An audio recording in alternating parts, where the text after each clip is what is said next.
Հարգելի գործընկերներ, ես նման որոշումը կարևոր եմ համարում նաև սոցիալ-հոգեբանական դիտանկյունից, որովհետև երկու հարթություն կա, ընդհանրապես անվճար ծրի հասկացությունների հետ կապված մենք մեր վերաբերմունքը պիտի միակ ճշգրտենք, որովհետև նախ ոչ մի բան անվճար չի,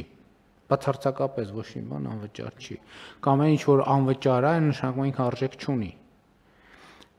Եվ սա շատ կարևոր բան է, որ մենք հասկանանք, որ ցանկացած բանի համար կա վճար, ուղիղ այդ վճարը անուղղակի է, դա երկրորդ հարցն է, բայց ամեն ինչի համար, ցանկացած արդյունքի համար պետք է վճարել։ Ով է վճարում, այդ ուրիշ խնդիր է։ Օրինակ կա այդպես հասկացություն էլ կար, չէ՞, Խորհրդային Միությունում, որ առողջապահությունը անվճար է։ Չի կարա այդպես բան լինի։ Այն անվճար էր, դրա համար վերջում չկար առողջապահություն, որովհետև գնում էին եւ այլ ձևերով էր վճարվում դա։ Որովհետև եթե ինքը անվճար է, նշանակում է ինքը առողջապահություն չի, որովհետև դա ոչ մի արժեք չունի ինքը իր մեջ։ Եվ երկրորդը,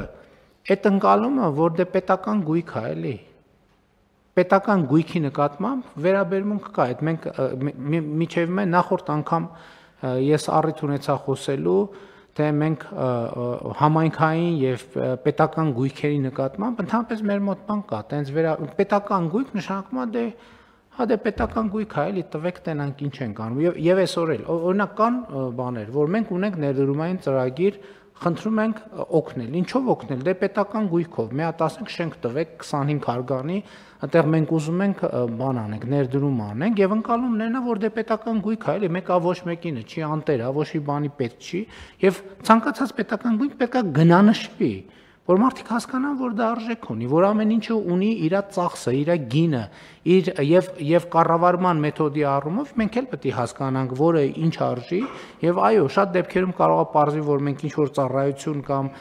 պետական հիմնարկ աշխատելու համար մենք վճարում ենք այդքան արժի, ըստ էության պետությունը ծախսում է վարձակալության այդքան վճարում, բայց կարող է մասնավոր հատվածում ավելի լավ շենք 20% ավելի էժան կա։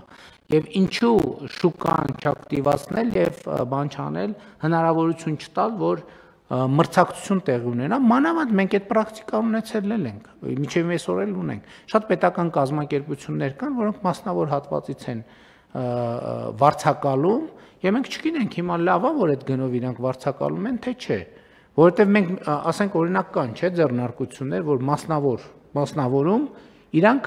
վարձակալում են գրասենյակային տարածք եւ այնտեղ ամեն ամիս պետական բյուջեից վճար է վճարում X վճար։ Մենք չգիտենք այդ վճարը շատ է թե քիչ,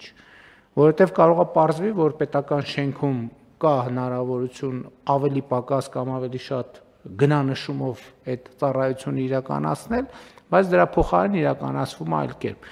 Այնպես որ կարծում եմ, այո, իհարկե, էլի բարեփոխումա պետքա գնա, պետքա իր խնդրին հանդիպի, հասկանանք ոնց ենք այդ խնդրեմ լուծում կամ այդ խնդրեմը այդքան էլ մեծ խնդրեմ չի,